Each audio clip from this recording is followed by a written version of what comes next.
कल्याणच्या दुर्गाडी किल्ल्यावर हिंदूंना प्रार्थनेची परवानगी नाकारल्याच्या निषेधार्थ शिवसेनेकडून घंटानाद आंदोलन करण्यात आलं। यावेळी शिवसैनिकांची मोठी गर्दी बघायला मिळाली। कल्याणच्या लाल चौकी परिसरात मोठा पोलीस बंदोबस्त होता।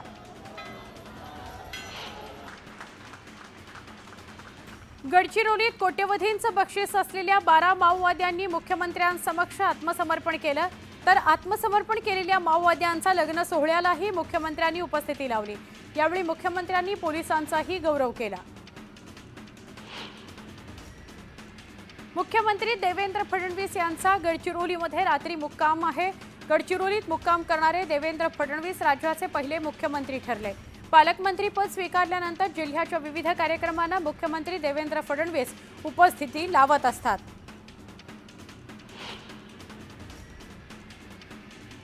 आम्ही गिरगावकर यांच्या वतीने राज ठाकरे आणि उद्धव ठाकरे यांनी एकत्र यावं याकरता गिरगावात बॅनर्स लावण्यात आले। मराठी माणसाला वाचवण्याकरता एकत्र येण्याचं आवाहन करत बॅनरबाजी करण्यात आली। वाघ्या कुत्र्याचा पुतळा काढण्याची वेळ आलेली आहे। याला कोणताही ऐतिहासिक पुरावा नाही। ही वास्तू जितक्या लवकर काढली जाईल तितकं योग्य होईल। शिवरायांच्या समाधी शेजारी आपण दुसरी वास्तू कशी खपवून घेऊ शकतो असा सवाल करत संभाजीराजेंनी सरकारला थेट इशारा दिला।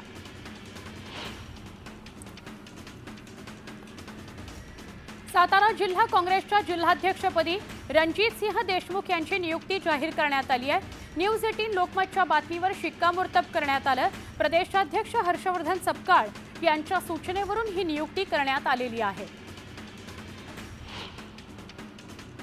ऑगस्ट क्रांती मैदानावर ईदची नमाज नको या हायकोर्टातील याचिकेला मंगलप्रभात लोढा यांनी विरोध केला। याकरता पोलिसांनी परवानगी नाकारण्याकरता लोढांनी पत्रही लिहिलेलं आहे। अशा प्रकारे याचिका करणं लज्जास्पद आहे असा हल्लाबोल देखील त्यांनी केला। हगवणे प्रकरणानंतर वेगवेगळे आरोप होत असलेले IPS अधिकारी जालिंदर सुपेकर यांनी पत्रकारांशी बोलणं टाळलं, मुजोरी केल्याचं बोललं जात आहे। दरम्यान मुख्यमंत्री देवेंद्र फडणवीस यांच्याशी चर्चा करून कारवाई करू असं उपमुख्यमंत्री एकनाथ शिंदे म्हणाले, तर पत्रकारांशी असं वागता कामा नये असं देखील शिंदे म्हणाले। भाजपच्या वतीनं खासदार संजय राऊत यांच्या विरोधात तीव्र निषेध नोंदवत त्यांचा पुतळा दहन करण्यात आला। राऊतांनी गिरीश महाजनांवर बिनबुडाचा आरोप केल्याचं कार्यकर्त्यांचं म्हणणं आहे। जळगावात उपमुख्यमंत्री एकनाथ शिंदेंनी लाडक्या बहिणीच्या पिंक रिक्षात बसून प्रवास केला। जळगावात उपमुख्यमंत्री एकनाथ शिंदे बसले यांचा लाडक्या बहिणीच्या पिंक रिक्षातून प्रवास झाला। उपमुख्यमंत्री एकनाथ शिंदे यांच्या सोबत रिक्षामध्ये मंत्री गुलाबराव पाटील आणि गिरीश महाजन सुद्धा उपस्थित होते। शिवसेनेचे पक्षप्रमुख उद्धव ठाकरे यांनी गुरुवारी रात्री 4 उपनेत्यांच्या नियुक्त्या जाहीर केल्या। नाशिकचे माजी जिल्हाप्रमुख दत्ता गायकवाड, जळगावचे सहसंपर्क प्रमुख गुलाबराव वाघ, रत्नागिरीचे माजी आमदार सुरेंद्रनाथ माने आणि जालन्याचे सचिन घायाळ यांचा यात समावेश आहे। विधान परिषदेचे सभापती राम शिंदे आणि विधानसभेचे अध्यक्ष राहुल नार्वेकर यांनी विधिमंडळ बैठकीत अधिकाऱ्यांना सुनावलं। विधिमंडळ सचिव जितेंद्र भोळे यांना सक्तीच्या रजेवर पाठवण्याचे स्पष्ट संकेत शिंदे यांनी दिले, तर कार्यालयीन वर्तन चांगलंच असलं पाहिजे। तुम्ही महाराष्ट्राला उत्तरदायी आहात हे लक्षात ठेवा, त्यानुसारच वागा असे खडेबोल देखील सुनावण्यात आले। देशभरात बकरी ईदचा उत्साह बघायला मिळतोय। दिल्लीसह देशभरात ठिकठिकाणी मुस्लिम बांधवांनी एकत्र येत नमाज पठण केलं।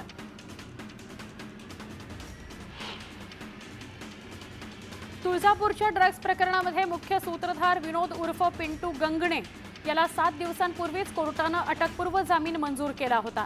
मात्र कोर्टानं तोच जामीन फेटाळला असून लगेच पोलिसांनी त्याला न्यायालयाच्या आवारातूनच आपल्या ताब्यात घेतलं। कल्याणी नगर अपघात प्रकरणात अल्पवयीन मोटार चालकासह त्याच्या मित्राच्या रक्ताचे नमुने बदलण्याकरता ससून रुग्णालयाच्या न्यायवैद्यक विभागाचा तत्कालीन प्रमुख डॉक्टर अजय तावरे याचाच हात होता। अल्पवयीनांचे रक्ताचे नमुने बदलून पुरावा नष्ट करण्याच्या कटात डॉक्टर तावरे सामील असल्याचे पुरावे सरकार पक्षाकडे आहेत, अशी माहिती विशेष न्यायालयामध्ये देण्यात आली। विविध अभियांत्रिकी आणि देखभाल दुरुस्तीच्या कामांसाठी मध्य रेल्वेच्या मुख्य हार्बर मध्य आणि पश्चिम रेल्वे मार्गावर रविवारी मेगा ब्लॉक घेतला जाणार आहे। मीरा रोड ते भाईंदर दरम्यान मेट्रो 9च्या गर्डर लॉन्चिंगसाठी 3 दिवसांचा रात्रकालीन ब्लॉक घेण्यात येणार आहे। राज्यात दिवसेंदिवस कोरोना रुग्णांच्या संख्येत वाढ होत असून राज्यामध्ये शुक्रवारी 114 नवे रुग्ण सापडले। त्यामुळे रुग्णांची संख्या 1276 वर गेली आहे, तर मुंबईतील रुग्णांची संख्या 612 इतकी झाली आहे। तसंच कोरोनामुळे एका रुग्णाचा मृत्यू झाला आहे।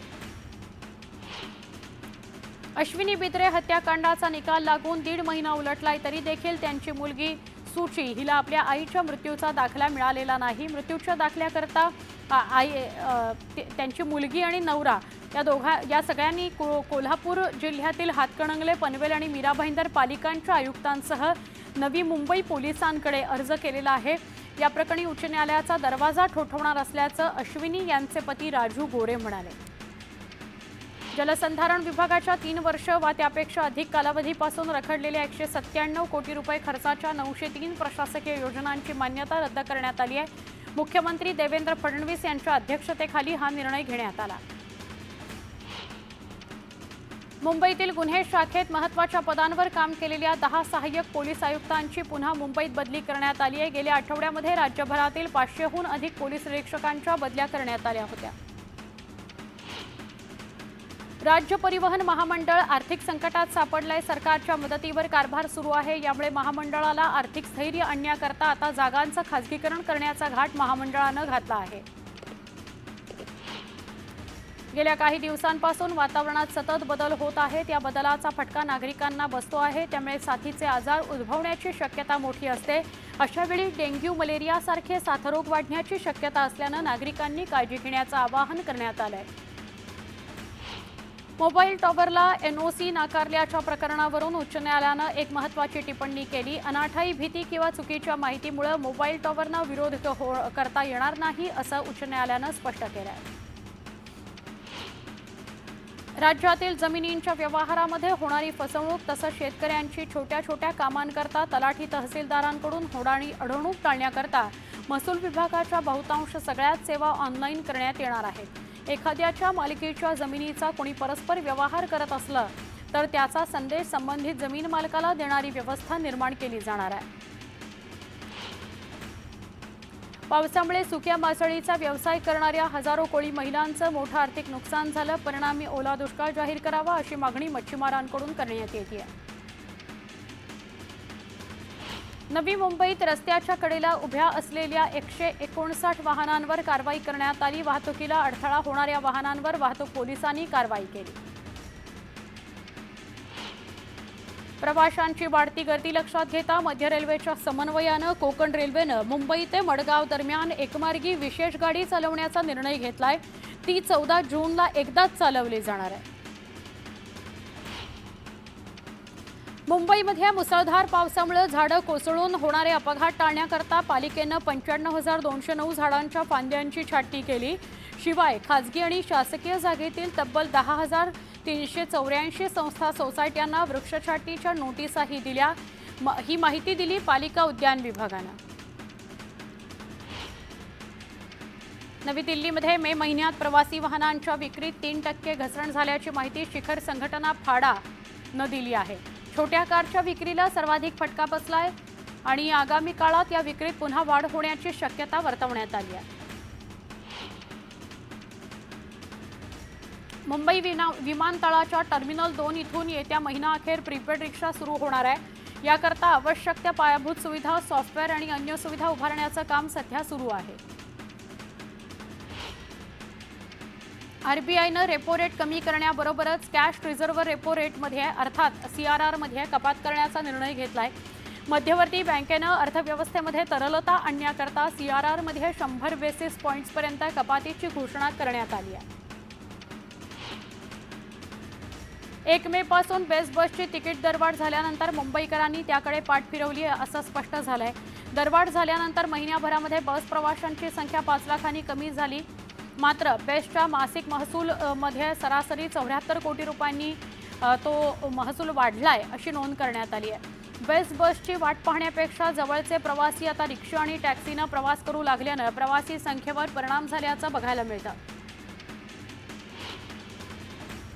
पश्चिम रेल्वेवरील चर्चगेट स्थानकातील एका केक शॉपला पेस्ट्री स्टोरेज फ्रीजमध्ये शॉर्टसर्किट झाल्यामुळे गुरुवारी आग लागली। या प्रकरणी आता पश्चिम रेल्वेनं आगीचं कारण शोधण्याकरता एक समिती स्थापन केली आहे। समितीमध्ये Indian railway catering and tourism corporation, पश्चिम रेल्वेचा ऑपरेटिंग कमर्शियल आणि इलेक्ट्रिकल विभाग आणि रेल्वे प्रोटेक्शन फोर्स यांचा यात समावेश आहे।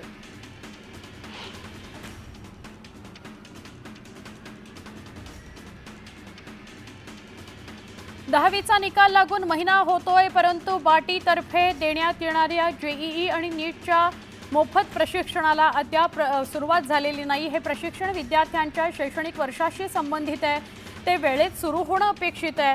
हजारो मागासवर्गीय विद्यार्थी या प्रशिक्षणाच्या प्रतीक्षेत आहेत। त्याचा मुहूर्त कधी निघणार असा प्रश्न विचारला जातोय।